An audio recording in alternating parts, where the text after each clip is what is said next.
और कहते हैं कि भगवान जब बचपन में थे तो वो हमेशा लीलाएं करते हैं, अनेकों अनेक लीलाएं करते हैं, और आज उसी प्रकार से एक लीला और कर रहे हैं। वो कौन सी लीला है? माखन लीला। और माखन लीला भगवान ने कैसे की? भगवान, लोग बोलते भगवान माखन चोर है, भगवान माखन चोर है, तो भगवान चित भी चोर है, हमेशा चित भी चुराते हैं ना लोगों का। ऐसा तो नहीं कि सिर्फ माखन ही चुराते हैं। अभी आपने सुना होगा कथा में कि ये सृष्टि किसकी है? परमात्मा की। जब ये सृष्टि परमात्मा की है और ये सब कुछ परमात्मा से ही उत्पन्न हुआ है, परमात्मा में ही सब कुछ समा जाता है। जैसे एक मकड़ी होती है, और मकड़ी जब वो जाल बिछाती है तो वो जाल के लिए वो जो धागा लाती है, वो धागा कहाँ से लाती है? आपके यहाँ कहीं मिलता है? वो कहीं नहीं मिलता है, वो स्वयं अंदर से प्रकट करती है और स्वयं अंदर ही फिर जब उसमें घूमती रहती है फिर उसमें ही अंदर समाहित कर लेती है। उसी प्रकार से ये सब कुछ पूरी सृष्टि संसार की है, परमात्मा की है, और वो जब परमात्मा की है तो ये सब कुछ परमात्मा का है, और परमात्मा अंदर सब कुछ समाहित कर लेता है अपने अंदर। उसी प्रकार से ये सब कुछ भगवान का है, तो फिर माखन चोरी कहाँ की भगवान ने? अरे ये भगवान का है तो भगवान ने इसे खाया, क्योंकि वो भगवान का ही है। तो आज भगवान माखन लीला कर रहे हैं, और लीला कैसी कर रहे हैं भगवान? लीला तो मानो ऐसी कर रहे हैं, आज गोपियों के पास में जाते हैं और जाकर के माखन खाते हैं। और जब गोपियां के पास में नहीं जाते ना, तो गोपियां सबकी सब मन में विचार करती हैं कि अरे आज कृष्ण नहीं आए हमारे पास। अगर शाम को जाते हैं तब भी उनको जब तक दर्शन नहीं होते तब तक उनको स्वयं चैन नहीं आता। ऐसी गोपियां हैं ये, और इनके पास में, गोपियों के पास में जाकर के ऐसी ऐसी लीलाएं करते हैं। आज एक गोपी बैठी और बैठ करके वो विचार कर रही है कि आज देखो सुबह से शाम हो गई और आज कृष्ण जी आए नहीं, क्या हुआ है? ऐसा तो नहीं कि शायद रूठ गए, हमसे गुस्सा हो गए। तो जाकर के देखती है कि गए कहाँ भगवान कृष्ण, उनसे ढूंढती है, जाकर के विचार करती है, अरे क्या हुआ? शायद हमने कल डांट दिया था इसलिए शायद नहीं आए, इसलिए शायद क्रोधित हो गए होंगे। ऐसा मन में वो विचार करती है गोपी कि पता नहीं क्या हुआ, क्या कारण है। और दूसरे दिन देखा क्या, एक ताई थी और ताई के पास में जाकर के बैठे भगवान कृष्ण, और जाकर के माखन चोरी कर रहे थे। और जैसे माखन चोरी कर रहे थे उसी समय हुआ क्या, माखन चोरी तो कर रहे भगवान कृष्ण। और आज उस ताई ने भगवान कृष्ण के लिए है, आज उसने चारों तरफ से गेट बंद कर लिए, और जब एक गेट खुला रहा, जब अंदर घुसी तो सारे के सारे ग्वाल बाल तो भाग गए, लेकिन भगवान कृष्ण को आज पकड़ लिया। जैसे भगवान कृष्ण को पकड़ने के बाद में आज कृष्ण को जब पकड़ लिया तो आज कहती देखो आज लाला मैं तुमको पकड़ करके मैं ले चलूंगी, क्योंकि यशोदा मैया रोज कहती थी मुझसे कि अरे तू अपने छोरा को एक बार पकड़ के तो दिखा मेरे छोरा को, तब तो मैं मानूंगा कि हाँ माखन चोरी है, उसने माखन चुराया है। लेकिन आज तू पकड़ के आ गया, आज मैं तेरी मैया को बताऊंगी चल करके कि देख तेरो लाला माखन चोरी करे मेरे इतने। कन्हैया ने कहो अरे ताई ले चल मोको। आज ताई लेकर के पकड़ के हाथ जब चली है, और जब पकड़ करके जब हाथ जब चली ना, और चलने के बाद में आज जैसे मथुरा बीच चौराहे पे, क्योंकि ब्रज में बहुत एक घूंघट होता है, ब्रज में घूंघट बहुत डाला जाता है। आज जैसे वो गोपी निकली चौराहे पे, जैसे आई तो आज उसने तुरंत घूंघट डाला, और जब घूंघट डाला ना तो उस समय हुआ क्या घूंघट को, तब तक थोड़ी दूर और चली। कन्हैया ने कहा अरे वहां को छोरा निकल रहे हो, तो वैसे बोलो अरे तू रुक तो लाला, देख तेरी मैया मेरो ब्याह करवाने ले जा रही। कहा तेरो ब्याह? अरे मैया को मेरो ब्याह ना दिखाए रहो, दूसरे को छोरा को ब्याह करवाया घूम रही। कहा हाँ देख तेरी मैया तेरे को ब्याह करने है। कहा हाँ का ब्याह करने है तो चल तू अपना हाथ दे। आज कन्हैया ने वह गोपी से कहो कि देखो गोपी मेरो हाथ ये दर्द कर रहा, अब ये वाला हाथ पकड़ ले। गोपी ने सोचा घूंघट पड़ा हुआ था, सोचा मन में विचार करके चलो यही वाला हाथ पकड़ा देते हैं। आज वो वाला हाथ पकड़ा, वो हाथ छोड़ दिया, और कन्हैया आज दौड़ते दौड़ते दौड़ते दौड़ते गए। आज पहुंचे जाकर के मैया के पास में, मैया से लिपट गए, मैया मुझको माखन दो, मैया मुझको माखन दो। तो कहा अच्छा ले तू माखन ले ले। आज कन्हैया बैठ के माखन खा रहा और तब तक वह गोपी आकर के आवाज लगाई और आवाज लगा रही, ए यशोदा मैया, यशोदा मैया देख जरा आकर के, तूने अपने छोरा को कहो तो ना, तू पकड़ के दिखा, देख मैं आज पकड़ के ले आई तेरे छोरा को, जैसे कहो मैं आज तेरे छोरा को पकड़ के ले आई। कहा आज यशोदा मैया दौड़ के बाहर आई और आकर देख रही गोपी घूंघट डाले है, अपने छोरा को हाथ पकड़े है। और वाकई बात में मैया ने कहा, अरे गोपी तू का बावरी हो गई, पागल हो गई, अरे जरा घूंघट तो खोल के देख, तूने मेरे छोरा को पकड़ो है कि अपने छोरा को पकड़ो है। जैसे तो कहो तो आज भाव का, आज गोपी ने जैसे घूंघट खोल के देखो तो अपने छोरा को हाथ पकड़े। आज तो बिल्कुल क्रोध में भर गई और आज 2 थप्पड़ मारी और मार करके आज एकदम से गोपी भगी भगी दौड़ी दौड़ी घर पे गई। द्वार पे सब गोपी खड़ी थी, बोली कहे तूने पकड़ो। यशोदा मैया मान गई कि ना मान पाई कि तूने छोरा कुआ को पकड़ लो। कहा अरे मैं क्या बताऊं, मैं तो पकड़ के ले गई, लेकिन दारी को पता नहीं क्या होएगा, मैं पकड़ के ले गई, लेकिन जब घूंघट खोल के हुन पे देखो तो वो हमारा छोरा निकल गया। कहा अरे वो है सो है।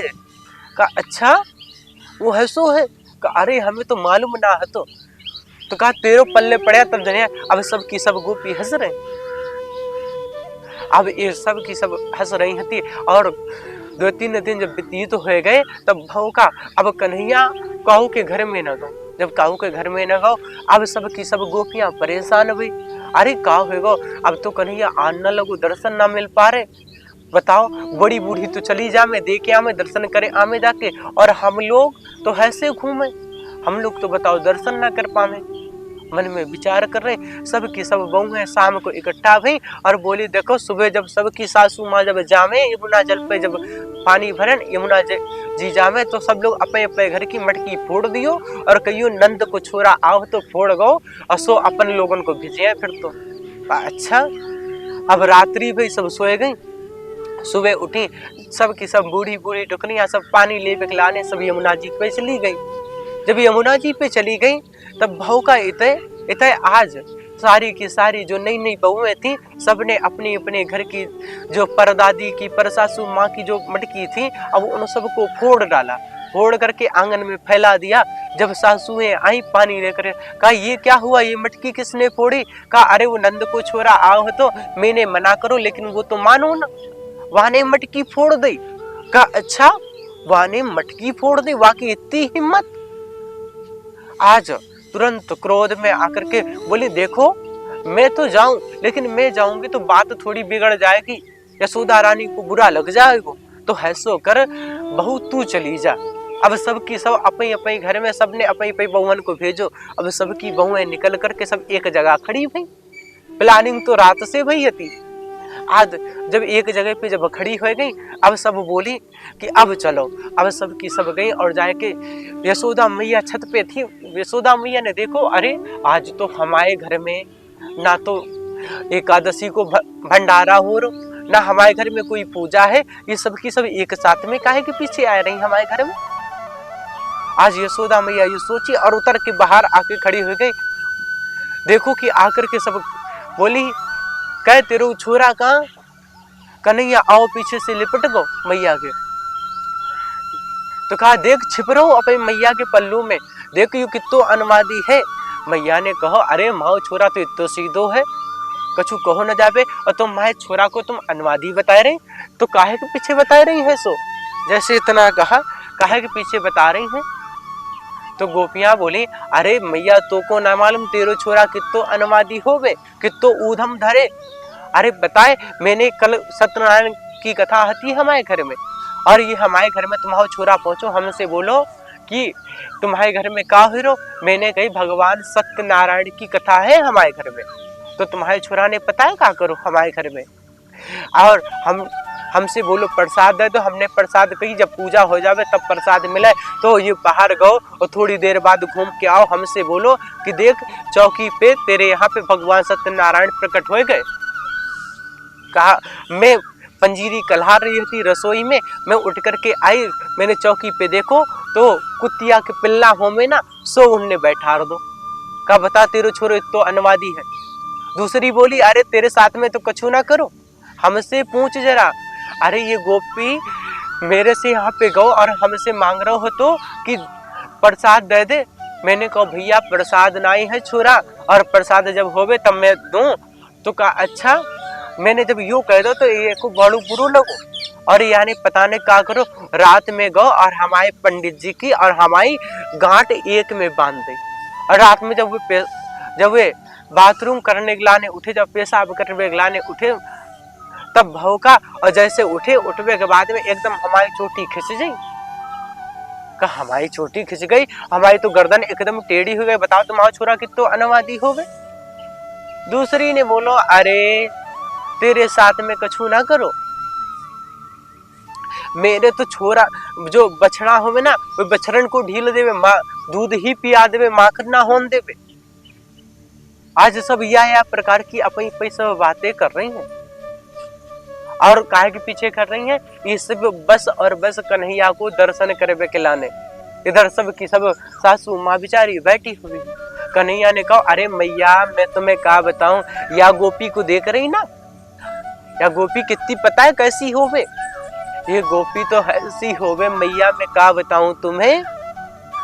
मैं सुबह सुबह डेली जाऊं ना परिक्रमा दे में वृंदावन की, तो यानी पता है क्या करो हमारे साथ में, सुबह गोबर उठाए रही थी, मेरे से बोली ए लाला एते आ तुम मेरो जरा ये तसला उठवा दे। मैं जब एक तसला उठवाओ तो इन्हें कहो देख मैं तो को माखन को एक लोंदा दूंगी। और थोड़ी देर बाद में फिर आई, और फिर आ करके फिर इन्हें बोलो अभी तो गोबर और पड़ो ये और भर दो। फिर मैंने या को गोबर भरो तसला में, या को उठवाओ या फेंकन गई, हम मैंने कहो 2 लौंदा हो गए। वो के बाद में इन्हें हमसे काफी बार इन्हें तसला भर के फेंकवाए, और उसके बाद में यानी पूरे गोबर की पूरी हमारे मुंह में पूरी टिपकी लगा दी कि देख 1 2 3 4 5 तेरे लोंदा हो गया। ऐसे कर करके गिनती तो आत ना, यानी पूरे मुंह में गोबर की टिपकी लगा दी। और फिर मैंने जब गिनवाई तो बोली देख अभी मेरी मैया घर में है, अब तू शाम को ले जाइयो माखन को लोंदा। तो मैं आ गो घर पे, तू बोल रही थी ना ये गोबर कहाँ से लगा के लाए, या गोपी ने लगा हो तो। और फिर मैया बता मैं शाम को आके घर पे गऊँ, और जब शाम को मैं आके घर पे पहुंचूं और पहुंच कर मैंने कहा कि माखन को लोंदा दे, तो ये बोल रही कि अरे वो तो हमारी मैया ने सब कुछ तचा दो है, आग में तचा दो, घी बनाए दो। तो मैंने कहा अरे तू कछु हो बे, तू तो मुँह को दे। तो बोली देख मैं तो को दूंगी, लेकिन तो मैंने सुनो तू तो नाचे बहुत अच्छो, तू तो जरा मुँह को नाच के दिखा। तो बता फिर मैं यहाँ के घर में नाचूं, और जब नाचो तो नचबे के बाद में हमसे बोली देख ये छाछ रखी है, छाछ पीबे कोई पी ले, नहीं तो चलो जा हमारे पास में तो कछु ना। बता मैया ये गोपी तो ऐसी होवे, और तुम बताओ मैया, और ये सब की सब हमारे ऊपर कलंक लगाए रही। हंसी हंसी भगवान ब्रज में लीलाएं कर रहे हैं अपनी।